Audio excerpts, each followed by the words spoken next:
আমাদের কাছে অনেকে প্রশ্ন করেছেন যে স্ত্রী সহবাসের সঠিক ও সুন্নতের নিয়ম সম্পর্কে। বিসমিল্লাহির রহমানির রহিম। আসসালামু আলাইকুম ওয়া রাহমাতুল্লাহি ওয়া বারাকাতুহু। প্রিয় পর্দার আড়ালের মা ও বোনেরা, আশা করি আল্লাহর অশেষ মেহেরবানি ও দয়ার আপনারা প্রত্যেকেই ভালো আছেন। আজকের ভিডিওতে একটি গুরুত্বপূর্ণ বিষয় নিয়ে কথা বলবো ইনশাআল্লাহ। তাই সকল প্রিয় ভাই বোনদের নিকট অনুরোধ, ভিডিওটি শেষ পর্যন্ত দেখবেন। আশা করি এই ভিডিওটি যুবক যুবতী ভাই ও বোনদের জন্য খুবই উপকারী আসবে। কারণ বর্তমান সময়ে যুবক যুবতী ভাই ও বোনেরা সহবাস করার সঠিক ও সুন্নতি নিয়ম সম্পর্কে জানে না, যেগুলো না জানার কারণে মানুষ অহরত পাপ কাজ করে চলছে। এর সঠিক পদ্ধতি ব্যবহার না জানার কারণে শিকার হচ্ছে অনেক রোগ ব্যাধি। সুতরাং আজকে এই ভিডিওটিতে স্ত্রী সহবাসের সঠিক ও সুন্নতি নিয়ম সম্পর্কে আলোচনা করব।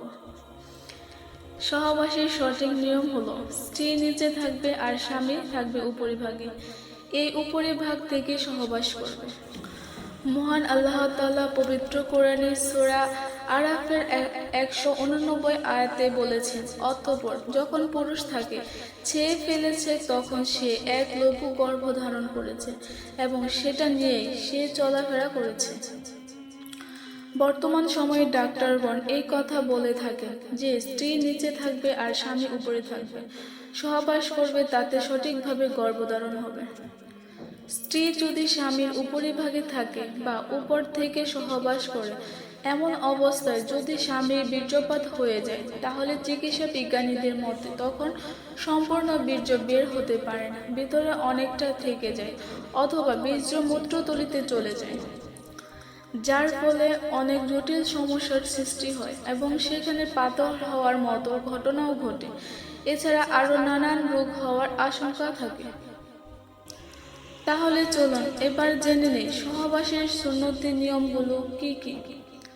স্ত্রী সহবাসের সুন্নতি নিয়মের প্রথমটি হলো, স্ত্রী সহবাসের আগে ভালো করে দাঁত ব্রাশ করে নিতে হবে বা মেসওয়াক করে নিতে হবে।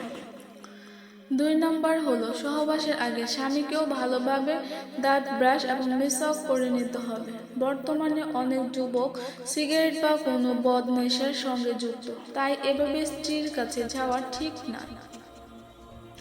তো 3 নম্বর হলো, স্বামী স্ত্রী সহবাসের পূর্বে ভালো করে ওযু করে নিতে হবে।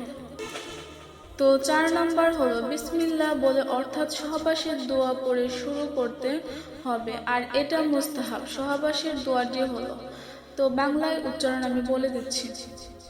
বিসমিল্লাহি আল্লাহুম্মা জানিবাশ শাইতান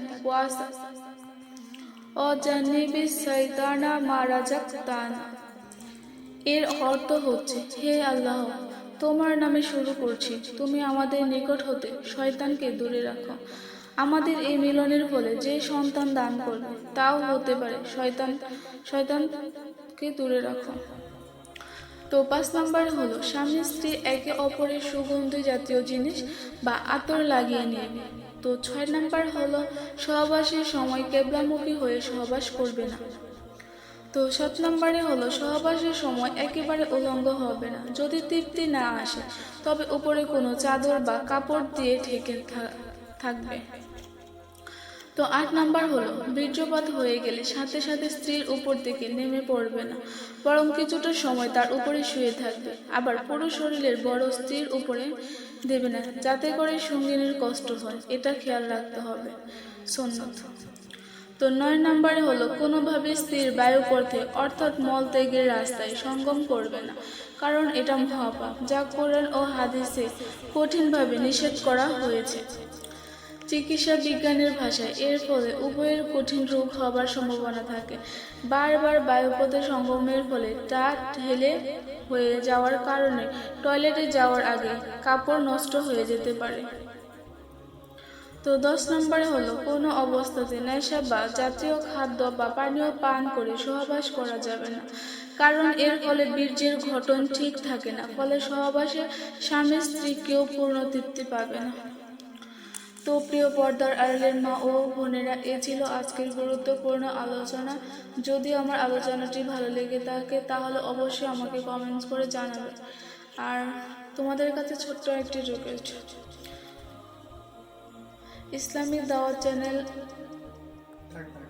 পাশে থাকবেন আপনারা, এবং আমার ভিডিওটি যদি ভালো লাগে তাহলে অবশ্যই লাইক, কমেন্ট, শেয়ার এবং সাবস্ক্রাইব করে রাখুন।